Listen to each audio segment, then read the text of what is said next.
Guys जितने भी software engineer हैं उनको हमेशा एक लैपटॉप दिया जाता है। जैसे मेरे पास है, ठीक है। जो लोग आईटी में काम कर रहे हैं उनको एक लैपटॉप दिया जाता है और वो लोग ये बोलते हैं मेरी लैपटॉप में मैं काम के सिवा और कुछ नहीं कर पाऊंगा, जैसे कि यूट्यूब वगैरह हो गया, कोई गेमिंग वेमिंग कुछ भी नहीं कर पाऊंगा क्योंकि कंपनी को पता चल जाएगा। तो कंपनी को पता कैसे चलता है?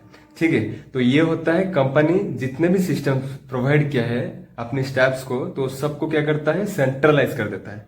ठीक है, तो मैं आज आपको बताऊंगा सेंट्रलाइज कैसे करते हैं, जो कि हम लोग डोमेन में करेंगे। तो डोमेन में ही करते हैं, तो वो कैसे करते हैं, जैसे कि कोई भी अगर पीसी सेंट्रलाइज हो गया तो उसका यूजर आईडी और पासवर्ड जो आईटी का एडमिन होगा उसके पास ही होगा, वो कंट्रोल करेगा। ठीक है, तो वो कुछ भी इंस्टॉल या अनइंस्टॉल उसी पीसी से नहीं कर सकता है, चाहे वो डेस्कटॉप हो चाहे वो लैपटॉप हो। ठीक है, तो मैं आपको लेके चलता हूँ मेरी लैपटॉप की स्क्रीन पे और दिखाता हूँ डोमेन एंट्री कैसे होता है। तो गाइस मैं आ गया हूँ मेरी लैपटॉप की स्क्रीन पे। सबसे पहले मैं आपको एक बात बताता हूँ, ध्यान से सुनना। जब भी आप कोई भी सिस्टम को डोमेन में करोगे तो पहले आपको क्या करना है, दिस पीसी पे जाना है।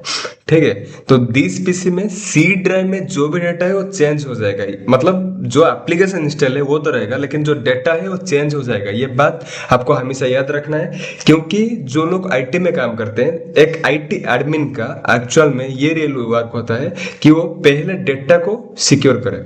ठीक है, तो आपको पहले क्या करना है, जिनके भी सिस्टम में आप कर रहे हो, जिनकी सिस्टम को आप डोमेन में एंट्री कर रहे हो, तो पहले उनका जो डेस्कटॉप है, डेस्कटॉप का जितना सारा डाटा आपको कंट्रोल ए कर लेना है, सॉरी कंट्रोल ए करना है, कंट्रोल सी कॉपी करके, ठीक है, आप उसको कोई पेन ड्राइव में या कोई हार्ड ड्राइव में अपने पास स्टोर करके रख सकते हो, नहीं तो उनके डी ड्राइव में स्टोर करके रख सकते हो। जैसे कि देखो मैं यहाँ से सोच लेके मैं कॉपी कर लिया। ठीक है, कॉपी करने के बाद मैं क्या करूंगा, दिस पीसी पे जाऊंगा। इनका डी ड्राइव में कुछ चेंज नहीं होता है। डी ड्राइव में जो रहता है, जो होता है ऐसा ही रहता है। ठीक है, सिर्फ जो भी ड्राइव में आपका ऑपरेटिंग सिस्टम इंस्टॉल हो उसी ड्राइव में, ठीक है, जो भी डेटा होगा चेंज हो जाएगा। ठीक है, तो यहाँ पे क्या करना है, पहले आपको राइट क्लिक करना है। करने के बाद उस यूजर का एक नाम बना देना है। ठीक है, जैसे कि मेरा नाम है प्रयास, मैं यहाँ पे लिख देता हूँ बैकअप। ओके, बैकअप एंटर कर लिया। एंटर करने के बाद देखिए यहाँ पे सोच लीजिए कि मैं डेस्कटॉप की डेटा को कॉपी करूंगा, तो मैं यहाँ पे एक फोल्डर बना लूंगा डेस्कटॉप। ठीक है, DESKTOP। तो वहां से जो भी डेटा मैं कॉपी क्या होगा, ये यहाँ पे क्या करूंगा, कंट्रोल V करके उसको पेस्ट कर दूंगा। ठीक है, उसके बाद फिर से एक फोल्डर बनाऊंगा डॉक्यूमेंट के लिए। आपको ध्यान रखना है डेस्कटॉप, डॉक्यूमेंट और डाउनलोड से तीनों की डेटा को कॉपी करके यहाँ पे डालना है। ठीक है, आप डी ड्राइव में डाल सकते हो, नहीं तो मतलब सी को छोड़ के जिस ड्राइव में आपका ऑपरेटिंग सिस्टम हो उसी ड्राइव का डेटा जो होगा चेंज हो जाएगा। डेस्कटॉप का चेंज होगा, डॉक्यूमेंट का चेंज होगा, डाउनलोड का चेंज होगा। ठीक है, चेंज होने के बाद आपको डेटा नहीं मिलेगा। ठीक है, इससे पहले आपको क्या करना है, पहले डेटा को कॉपी करके कोई दूसरी ड्राइव में रख लेना है। उसी पीसी पे, जिनकी पीसी पे आप कर रहे हो उनकी पीसी पे अगर डी ड्राइव या ई ड्राइव है जिसमें कोई ऑपरेटिंग सिस्टम नहीं है, उसमें आप इंस्टॉल कर सकते हो। सॉरी, उसमें आप कॉपी करके रख सकते हो, नहीं तो अपने पास एक हार्ड ड्राइव होगा। ठीक है, हमेशा आईटी वालों के पास एक हार्ड ड्राइव होता है, उसमें भी रख सकते हो। तो बाद में क्या करना है, उनका जब डेस्कटॉप का सब कुछ चेंज हो जाएगा फिर से उसी डाटा को उनके डेस्कटॉप में डाल देना है। ठीक है, ऐसे डॉक्यूमेंट के जितने भी डाटा है कॉपी करके पेस्ट कर लो। ऐसे डाउनलोड के जितने भी डाटा है आप कॉपी करके पेस्ट कर सकते हो। सॉरी, ठीक है। ओके, करने के बाद आपको क्या करना है मैं दिखाता हूँ।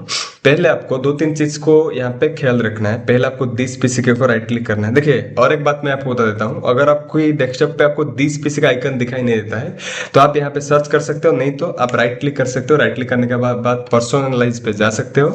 पर्सनलाइज पे जाने के बाद यहाँ पे देखिए थीम आ गया। ठीक है, ये विंडोज 11 है, थीम आ गया। सॉरी, यहाँ पे थीम आ गया। थीम्स के अंदर आपको डेस्कटॉप आइकन सेटिंग्स के ऊपर क्लिक करना है। यहाँ पे क्लिक करना है। यहाँ पे क्लिक करने के बाद आपको क्या करना है, यहाँ पे देखिए, यहाँ पे डेस्कटॉप आइकन से ये जो है डिफॉल्ट आइकन है। ठीक है, जब आप ऑपरेटिंग सिस्टम इंस्टॉल हुआ होगा उसके साथ चलाया हुआ होगा। ठीक है, तो यहाँ पे आपको उसको टिक कर देंगे, अप्लाई ओके कर देंगे तो वो आपके डेस्कटॉप में शो करेगा। ओके, ठीक है। तो करने के बाद आपको क्या करना है, दिस पीसी पे जाना है। जाने के बाद आपको राइट क्लिक करना है। राइट क्लिक करने के बाद आपको प्रॉपर्टी पे जाना है। ठीक है, ओके, प्रॉपर्टी पे आप जाओ। प्रॉपर्टी में जाने के बाद आप यहाँ पे सब कुछ चेक कर सकते हो। ठीक है, सब कुछ आप यहाँ पे चेक कर सकते हो। उससे पहले मैं आपको एक बात बताता हूँ, बहुत मतलब इंपॉर्टेंट बात है। दिस पीसी के ऊपर राइट क्लिक करो। राइट क्लिक करने के बाद प्रॉपर्टी, सॉरी मैं फिर से प्रॉपर्टीज में चला गया। यहाँ पे आपको कंप्यूटर मैनेजमेंट के ऊपर जाना है, शो मोर ऑप्शन के ऊपर क्लिक करके मैनेज के ऊपर क्लिक करना है, मैनेज कंप्यूटर के ऊपर आपको जाना है। ठीक है, जाने के बाद देखिए यहाँ पे है लोकल यूजर एंड ग्रुप्स, इसके ऊपर आपको क्लिक करना है, यूजर्स के ऊपर आपको डबल क्लिक करके यहाँ पे एंटर करना है। ठीक है, यहाँ पे देखिए HP2 ये यूजर में अब यूज करता हूँ, ये जो एडमिनिस्ट्रेटर है अभी क्या है आपका मतलब डिजेबल है। मैं आपको दिखा देता हूँ, राइट क्लिक अगर इसके ऊपर करूंगा, प्रॉपर्टीज में जाऊंगा, ये क्या है यहाँ पे अकाउंट डिजेबल है। ओके ठीक है, सॉरी थोड़ा तबीयत खराब है इसलिए काशी हो रहा है। ठीक है, तो यहाँ पे ये जो है इसको मुझे क्या करना है, डिजेबल करना है, लेकिन अभी नहीं।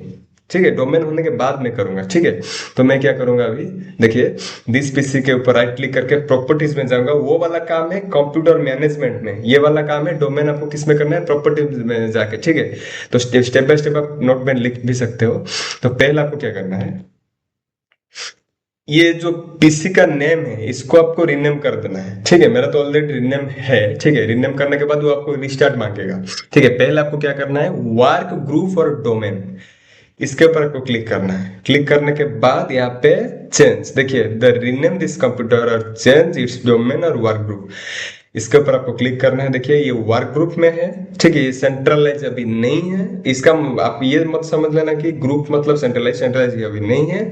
ठीक है, डोमेन के ऊपर मैं क्लिक करूंगा। क्लिक करने के बाद जो मैंने बताया था आपको, जैसे कि example.com, example.com, मैं यहाँ पे एक छोटा सा क्रेडेंशियल बनाए हूं जो कि एग्जाम्पल के लिए। ठीक है, आपका सोच लीजिए आपका जो कोई भी कंपनी होगा उसका एक डोमेन होगा। ठीक है, तो मेरे पास अभी क्या है, मैं आपका कंपनी का डाटा तो नहीं दे सकता हूँ। ठीक है, तो मैं यहाँ पे example.com बना लिया। ठीक है, उसको अभी डाल दूंगा। सोच लीजिए कोई कंपनी का नाम है example.com, इसको अगर ओके करोगे वो लिख देगा कि दिस पीसी अंडर डोमेन। ठीक है, डोमेन में आ गया। ठीक है, आपका जो भी कंपनी का डोमेन होगा, डोमेन नेम होगा, जैसे कि होता है .com वगैरह कंपनी के नेम से। ठीक है, उसको आप यहाँ पे कर सकते हो, करने के बाद ओके कर सकते हो। ठीक है, ओके करने के बाद यहाँ पे आपको क्या करना है, पीसी का नेम चेंज करना है। किसके नेम पे, जो इस पीसी का यूजर है, जो जिसको आपने ये लैपटॉप या डेस्कटॉप दिए हो, उसी का नेम से ही करना है। ठीक है, करने के बाद आपको क्या करना है, वो जो कंप्यूटर मैनेजमेंट मैंने बताया था, राइट क्लिक करके यहाँ पे आने का,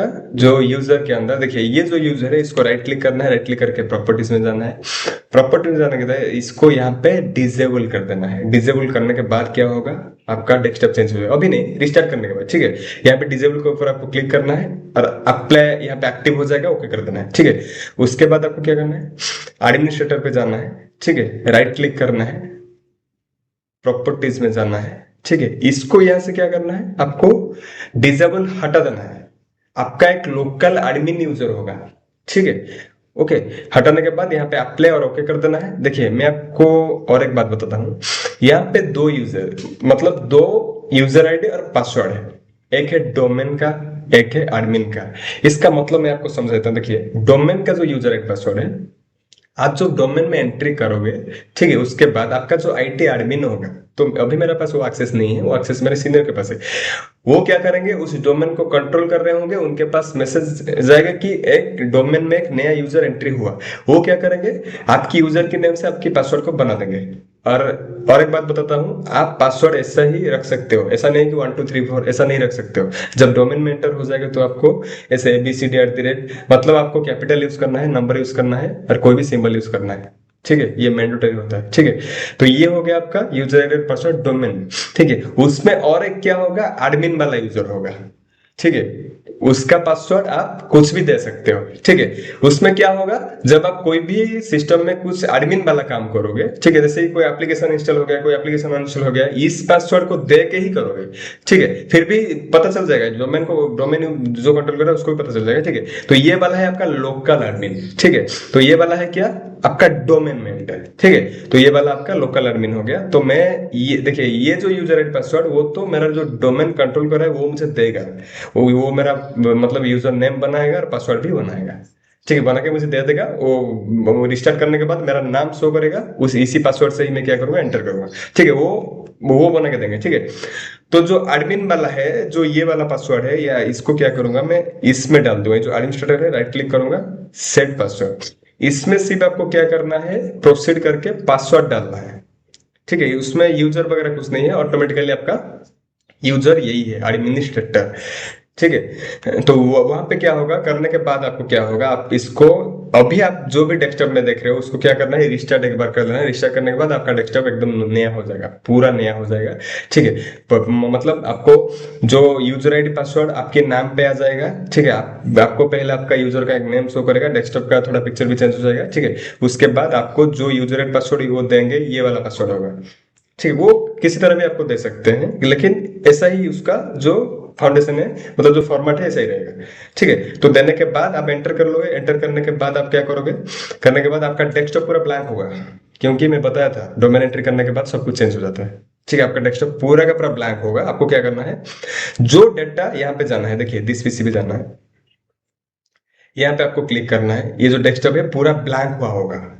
ठीक है। तो वहां से आपको क्या करना है, जो मैंने जैसे कि ई ड्राइव में जाऊंगा, ई ड्राइव में मेरी जो एक यूजर बनाया था, ठीक है, प्रयास बैकअप नाम करके, डेस्कटॉप के अंदर जो डाटा कॉपी करके मैंने डाला था उसको कॉपी करूंगा। कॉपी करने के बाद इसी डेस्कटॉप में डाल दूंगा।